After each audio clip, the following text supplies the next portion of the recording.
Hey, how's it going everyone? Welcome back to another review of The Queen's Umbrella. This episode has so many corruptions left and right throughout the entire episode, trying to persuade the scholars, the fathers of the scholars, questioning Songnam's royal blood, which I knew that was going to play a part in the final assessment, dropping Bogum from the contest, and also he showed more emotions than he had ever did in this drama by far, and also long live the queen. Let's not beat around the bush. Let's get to it. Now, at the beginning of the episode, the king asked our three finalists if they were king, what kind of questions regarding politics and text would they select the best talent. Eusong was questioning why would Hamdok and Gyeonggu be brought back to the palace even though they denied the current dynasty. Bogum will question someone in office which is more valuable, competence or morality. But then Songnam questioned the king. He has been outside of the palace many times before and heard ill comments about his dad. If the king is not taking care of his people and only pleasing the council, he is no more than just a puppet.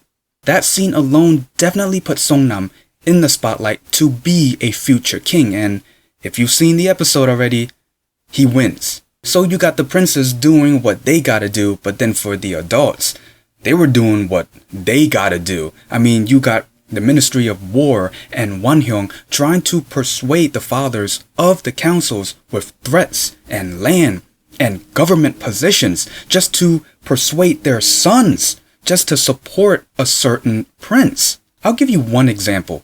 One of the scholars faked a stomachache so he can inform Consort Hwang and Wonhyung about Eusong and where he's at in the competition. I'm like, you gotta be kidding me.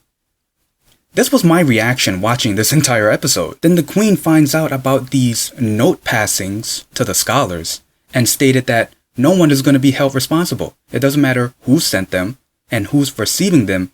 Keep in mind about your integrity. And what we see next, all of the scholars, if not most of them, burned their notes. And one of the scholars stated that we don't need any food or anything. We're not going to leave until we make a final decision without any persuasion. I'm like, now if that wasn't enough with the whole passing notes and try to persuade the scholars, here comes Grandma turning her back on Bogum. Here's the thing. We all knew that was going to happen. We all knew that she was using Consort Tae and Bogum. It's just that Consort Tae is not really the brightest. So Grandma asked Consort Tae to retrieve Bogum's identification plaque, which means he's going to drop out of the contest. But Grandma brought up their agreement when she gave Consort Tae the book. Now we saw in the flashback, Consort Tae was very excited because Grandma is supporting her and her son, but she wasn't really listening on the agreement. Well, not fully. And then we were down to two, Eusong and Songnam now. Bogum retrieved his plaque. He's not in the contest anymore. As for his mom, well, she got punished to the point where she had to be a cleaning maid, and if any of the other maids helped her, they won't be forgiven. So she's by herself cleaning the queen's bedchamber. She's pretty much being taught a lesson, and the queen gave her a pretty good one where you did not become a consort because you gave birth to a king's son. You become a consort because it's your duty to take care of a prince. But it's not over yet. Here comes the blood test. The council is pretty much claiming that Songnam is not of royal blood. They're going to take the blood test, but Consort Hwang came up with the idea of using viper venom. He put it in water with someone's blood. It's not going to blend. And what do you know? It doesn't blend. Here comes Wonhyung with his big mouth. He's not of royal blood. He can't be prince, king, blah, blah, blah. But the queen was like, we're going to take another test using Wonhyung's blood and Consort Hwang, which blended, by the way.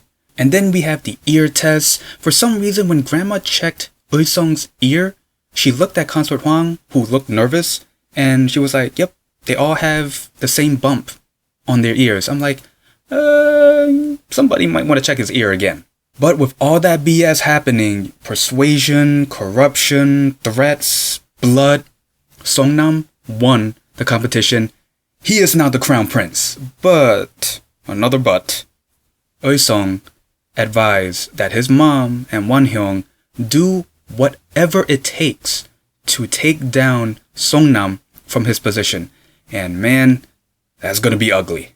Talk about one heck of a frustrating, eyebrow raising, upsetting, haha, you got what you deserve, I guess, type of episode. I mean, the amount of corruption going into the contest from beginning to end, not just the final assessment, is just, jeez. I mean, it's the real deal. I mean, someone's life can change if they become the crown prince. And you got people, bad or good, wanting that position. They want power. The fact that grandma dropped Bogum, turned her back on the mom, I'm not surprised. We all knew that she was using Consort Tay and Bogum anyway. It's just that we all knew that Consort Tay is not the brightest character. But I love the fact that the queen gave her some good advice. You know, not only punishing her, which she did deserve, you know, for spreading false rumors and whatnot, but she learned a valuable lesson. Awesome is that the queen was not only giving advice to Consort Tay and teaching her a lesson, but also she did the same thing to the scholars. And she doesn't even know them. But her words alone made them burn their notes, made them not try to be persuaded by their fathers and be persuaded by, oh, what am I going to get in return? Land, a position in the government, or being threatened. I've said it before and I'll say it again. Long live the queen. She is an amazing character. They wrote a pretty badass character, I'll tell you that. Probably, no. She is one of my top favorite Korean drama characters. I'll say top 5. And yeah, that's pretty much the gist of the episode and my review. Is there anything I might have missed? Please leave it in the comments below. Other than that, if you like this video, leave a like, comment down below, and subscribe. See ya.